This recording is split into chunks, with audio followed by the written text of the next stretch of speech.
Olá, galerinha! Aqui quem fala é o professor Clóvis. Tudo bem com vocês? Espero que todos estejam. O assunto de hoje é sobre a filosofia moderna. Mas antes de adentrarmos diretamente no assunto, é bom retroceder um pouco no tempo, ao período da Idade Média. Na sociedade medieval, predominava uma concepção, uma visão de mundo pautada no teocentrismo, em Deus no centro do universo, certo? Nesse período, a Igreja Católica, ela exercia poder nas mentes e nos corações das pessoas. Até porque quem detinha o ensino e o poder ideológico propagado na época era a Igreja Católica. E ela procurou responder os anseios, as indagações de uma população sofrida que trabalhava demais e que pagava muitos impostos, no caso, os servos. Então a Igreja Católica, sabiamente, procurou desenvolver o conhecimento na área da filosofia, procurou mesclar razão e fé. Foi o que procurou fazer. É nesse período medievalesco que surgem duas correntes filosóficas. A primeira corrente foi a patrística. A segunda, a escolástica. No que diz respeito à primeira corrente filosófica medieval, a patrística, ela foi fundada por padres, essa corrente, por padres da Igreja Católica, e teve como principal representante Santo Agostinho. Essa mesma corrente, ela foi influenciada pelas ideias do filósofo grego antigo Platão. E o que defendia Santo Agostinho, ou Agostinho de Hipona? O que ele defendia? Ele procurou defender e legitimar os dogmas da Igreja Católica, para poder convencer as populações que estavam com dúvida no credo católico. Então, ele procurou legitimar os dogmas da Igreja Católica. Dogmas são regras. E a teoria filosófica de Santo Agostinho, ela é dividida em três mundos. O mundo da realidade inferior, o mundo dos sentidos e o mundo da realidade superior. O mundo da realidade superior é o mundo de Deus. E Santo Agostinho dizia o seguinte, quando as pessoas indagavam sobre a existência do mal. O povo dizia na época, algumas pessoas, se Deus é tão bacana, por que existe o sofrimento, a fome e a exploração? Aí Santo Agostinho dizia, olha,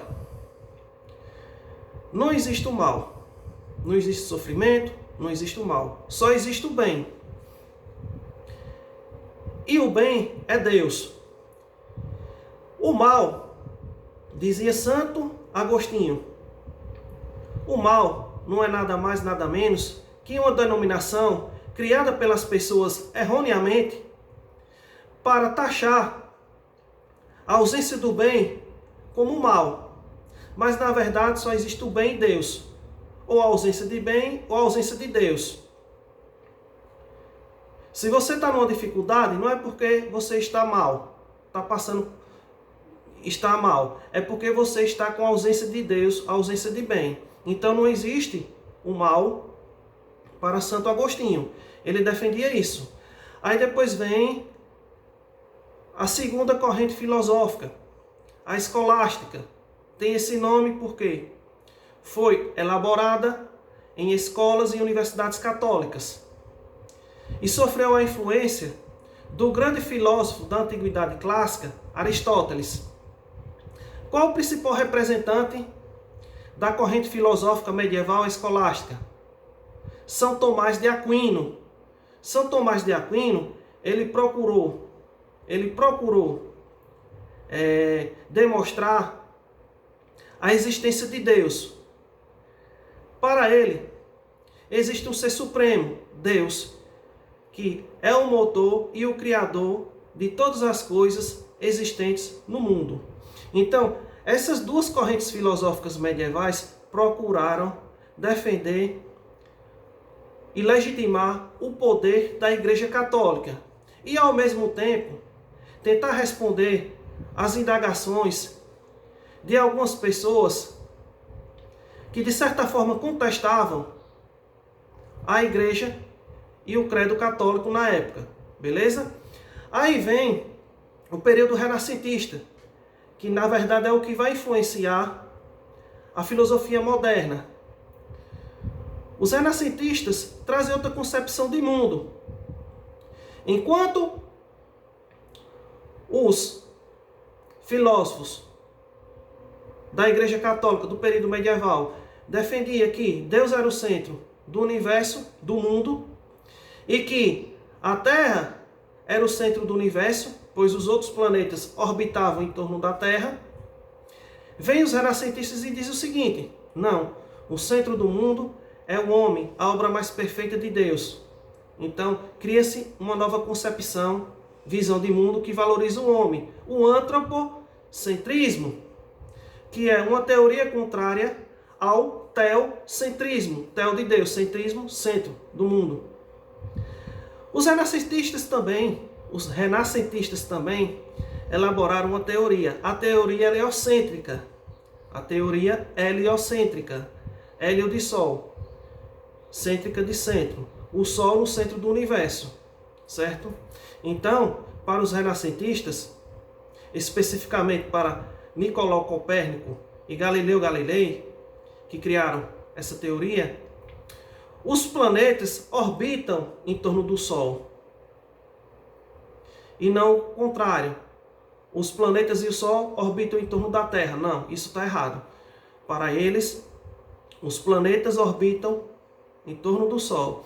Então, os renascentistas, além de criarem essas teorias que eram contrárias às da Igreja Católica, também tiveram outra característica importante, que é a seguinte: a valorização da razão para se chegar ao conhecimento e à verdade. Outra característica dos renascentistas: valorização da cultura ocidental greco-romana. Porque para eles, a cultura da antiguidade, da Grécia e da Roma Antiga eram culturas pautadas na reflexão, na consciência, na lógica. Então, eles beberam do conhecimento dos clássicos da antiguidade, do conhecimento, e também formularam novas ideias, em que o homem é o centro das atenções intelectuais filosóficas. Então, a filosofia moderna vai se influenciar bastante nos conhecimentos e nos saberes do renascimento cultural, que teve como berço a Itália. E a filosofia moderna, ela é dividida em três correntes filosóficas. A racionalista, que diz o seguinte: só se chega à verdade através da razão. A empirista, empiria de sentidos, visão, audição, tato, olfato, paladar. Na corrente filosófica empirista, se defende a seguinte tese: o indivíduo só chega à verdade através dos sentidos. E a última corrente filosófica, a terceira e última, a criticista, que defendia uma mescla das duas correntes anteriores que eu citei, da racionalista e da empirista. Então, inicialmente, vamos falar um pouquinho sobre a corrente filosófica racionalista, que teve como principal representante o filósofo e matemático francês René Descartes. René Descartes defendia o seguinte: o indivíduo só chega ao conhecimento da verdade através da razão. Então é dele a seguinte frase: cogito ergo sum. É uma frase em latim que significa, em português, penso, logo existo. Como ele tirou essa conclusão? ele tirou essa conclusão percebendo que os sentidos enganam. Determinado dia ele estava sonhando, René Descartes, e percebeu que aquelas sensações pareciam o mundo real, naquele sonho. Mas só que quando ele se acorda e se depara, ele percebeu que aquilo que aconteceu com ele no sonho era uma ilusão, era uma coisa falsa. Então ele percebeu o seguinte: epa, se eu inquiro que o sonho e as sensações são falsos, então é porque eu penso. Se eu penso, eu logo existo. Então por isso a frase dele: cogito ergo sum, penso logo existo. Ele trabalhava, René Descartes, com a dúvida metódica. Segundo ele, o pontapé inicial para buscar o conhecimento, a verdade, era duvidando, era inquirindo. Ele duvidava de quase tudo. Ele duvidava das sensações, ele duvidava do senso comum, ele duvidava dos mitos, das ideias. Mas ele também defendia algumas verdades, como a das ideias inatas, como a ideia do costo, penso logo existo, e também a ideia seguinte, a ideia de Deus. Para ele, Deus é infinito, é eterno, e a ideia de infinitude, de eternidade, repousa na ideia de perfeição. Então, ele tinha algumas verdades, ele defendeu algumas verdades, e viu que essas verdades eram fatos, ok? E ele desenvolveu um método, certo? O método cartesiano, que é dividido em 4 etapas. A primeira etapa, a da evidência. A segunda, a da análise. A terceira, a da síntese. E a quarta etapa, a da enumeração. A primeira etapa da evidência é o seguinte: aqui fora, no mundo real, nós presenciamos vários objetos de estudo. Temos os fenômenos da natureza, temos as sensações, temos o senso comum, temos as emoções e paixões e as ideias. Então, aqui na evidência, nessa primeira etapa do método cartesiano, ele vai selecionar, filtrar, aqui é como se fosse um filtro. René Descartes vai filtrar o que é mais claro e evidente para ele, que são as ideias. Não é porque todas as ideias são verdadeiras, não. É porque as ideias são frutos da mente humana. Porque ele se pautava na razão, na consciência, para se chegar à verdade. Depois que ele seleciona seu objeto de estudo, através da etapa da evidência, ele inicia uma nova etapa de pesquisa, que é o da análise. Na análise, René Descartes vai dividir os problemas em parcelas menores para resolvê-las. Depois ele passa para a terceira fase, a da síntese, que vai ser o seguinte: ele vai procurar resolver os problemas mais simples para depois resolver os mais complexos. Partir inicialmente do mais simples para depois partir para o mais complexo. Essa etapa é a da síntese. E a última etapa, a da enumeração, que é o quê? Fazer uma revisão das etapas anteriores. Evidência, análise e síntese. Então, na enumeração, ele vai fazer uma revisão geral dessas etapas anteriores, para ver se não ficou alguma coisa para trás, se a análise, o estudo devido. Então, esse é o método cartesiano. Ele defendia, René Descartes, o pai da corrente filosófica racionalista. Se cair no Enem, quem foi o pai da corrente filosófica racionalista? O matemático e filósofo francês René Descartes. Então, ele defendia, esse filósofo francês, que existem 3 tipos de ideias: as inatas, que são inquestionáveis para ele. As adventícias, que vêm de fora, do mundo dos sentidos, geralmente são falsas. E as fictícias, as elaboradas pela mente humana, que tem que passar pelo método cartesiano para se averiguar sua veracidade. Beleza? Ele dizia o seguinte também, pessoal, que Deus, ele existe, que Deus é um ser perfeito, porque é eterno e infinito. Ok? Falou em corrente filosófica racionalista, falou em René Descartes, principal representante. Defendia o quê? Que o indivíduo só chega à razão, o indivíduo só chega à verdade, ao conhecimento, através da consciência, da razão. Por isso a frase dele, cogito ergo sum. Agora eu vou falar um pouquinho sobre a corrente filosófica empirista. Empirismo tem a ver com sentidos. Principal representante da corrente filosófica empirista, John Locke. John Locke foi um filósofo inglês, pai do empirismo e pai do liberalismo político.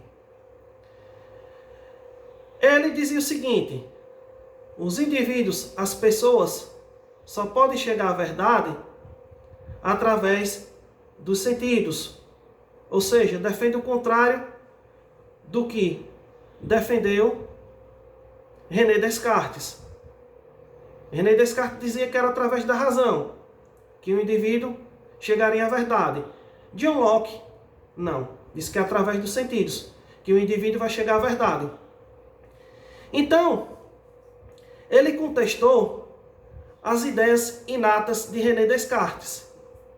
Mas eu não expliquei não, pessoal, anteriormente o que eram essas ideias inatas para René Descartes. Para René Descartes, os indivíduos já quando nascem, de criancinha, já traz na mente pequenas ideias simples, de tempo e espaço, certo? Uma noçãozinha superficial de tempo e espaço. René Descartes defendia isso. Então, John Locke, que é empirista, ele vai dizer o seguinte: não, as ideias inatas de René Descartes são ideias falsas. Por quê? Os indivíduos, diz John Locke, os indivíduos, quando nascem,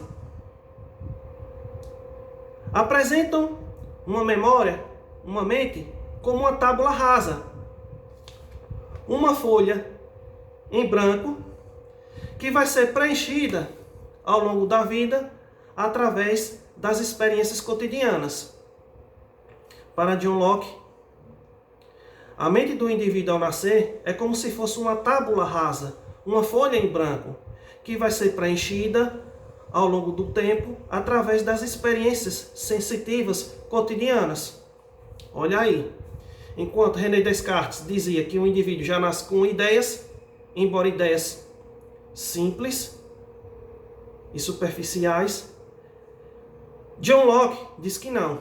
Os indivíduos nascem com a mente, com a memória, como se fosse uma tábula rasa, uma folha em branco. John Locke dizia o seguinte, que o indivíduo só chega à verdade através dos sentidos. Porque é através dos sentidos que vamos perceber as características e as qualidades das pessoas, que são capazes de gerar ideias dentro de nós.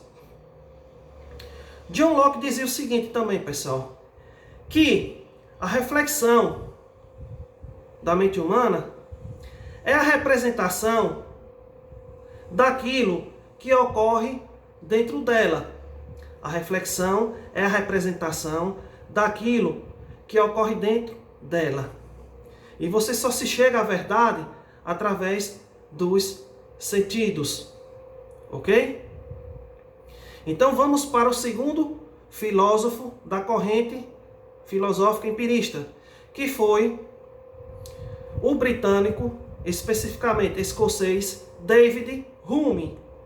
David Hume, ele defendia a seguinte tese: você só pode ter certeza daquilo que vê. Você só pode acreditar e ter certeza daquilo que você vê. Você não pode acreditar naquilo que você não vê. Então, ele era contrário à metafísica, ao mundo imaterial. Só pode acreditar naquilo que vê. Ele também criticava os costumes e hábitos. Segundo ele, as pessoas, através dos costumes e hábitos, criam ideias que acreditam que se tornarão, determinado dia, um fato, uma verdade. E para David Hume, os hábitos e os costumes levam os indivíduos a ideias falsas. Ok? Vamos lá, pessoal. Ele diz também o seguinte, que o conhecimento, ele tem início através das percepções individuais, que são as sensações. Beleza? E eu vou dar um exemplo do empirismo ao extremo que era praticado por David Hume, porque ele levou o empirismo ao extremo e dizia, você só pode acreditar naquilo que você vê. Então ele dizia o seguinte, com um exemplo, com uma hipótese. O indivíduo fala o seguinte, amanhã, ao amanhecer, vou praticar atividade física. Aí vem David Hume e diz ao indivíduo, quem garante que amanhã vai amanhecer? Que o sol vai nascer e que você vai acordar vivo? Então você não pode acreditar naquilo que você não viu. Se você se acordar amanhã e praticar atividade física, você presenciou, viu. Aí você pode afirmar e você pode acreditar. Então por isso que ele foi um empirista ao extremo, David Hume, certo? Ele foi um empirista ao extremo. Ok? E por último, vou falar um pouquinho sobre a corrente filosófica criticista, que teve como principal representante o prussiano Immanuel Kant. Immanuel Kant, na juventude, ele foi adepto dos racionalistas, especificamente de René Descartes. Ele adorava a corrente filosófica racionalista, ele era fã. Mas com o decorrer do tempo, ao longo de sua vida, Immanuel Kant foi entrando em contato com textos empiristas de David Hume. Então, ele passou a praticar a leitura e chegou à conclusão de que a leitura dos textos empiristas de David Hume o libertou do sono dogmático racionalista. Então, Immanuel Kant, a partir de então, passou a criticar a corrente filosófica racionalista. E como é essa corrente filosófica elaborada por Immanuel Kant, que é o criticismo? O criticismo é a corrente filosófica que foi elaborada por Immanuel Kant, que na verdade é uma mescla das duas correntes filosóficas anteriores, a racionalista e a empirista. Desculpa, pessoal. Então, a corrente filosófica criticista de Immanuel Kant é uma mescla das duas anteriores, da racionalista e da empirista. Ele pegou o que tinha de melhor das duas e, ao mesmo tempo, criticou também essas duas correntes, porque ele dizia o seguinte, nem sempre um indivíduo chega à verdade através da razão, assim como também nem sempre um indivíduo chega à verdade através dos sentidos. Ele defendia isso. Ele tem uma obra que é chamada A Razão Crítica da Razão Pura. Nessa obra, ele defende a seguinte tese: não existe uma razão pura independente dos sentidos. Por quê? Sentidos e razão estão entrelaçados, andam juntos. Ele defendia isso. Immanuel Kant. Ele também dizia o seguinte, que o indivíduo, ao nascer, se encontra no estágio da menoridade, no estágio de tutela. E para alcançar a maioridade, a autonomia, o estágio da autonomia, o indivíduo tem que passar pelo esclarecimento. E só se passa pelo esclarecimento através do conhecimento filosófico. Porque se não, o indivíduo não praticar o conhecimento filosófico, ele vai permanecer a vida toda na menoridade. E não vai passar de estágio da menoridade para a maioridade, a autonomia. Ok? Por hoje é só. Espero que vocês gostaram, viu? Tchau, tchau.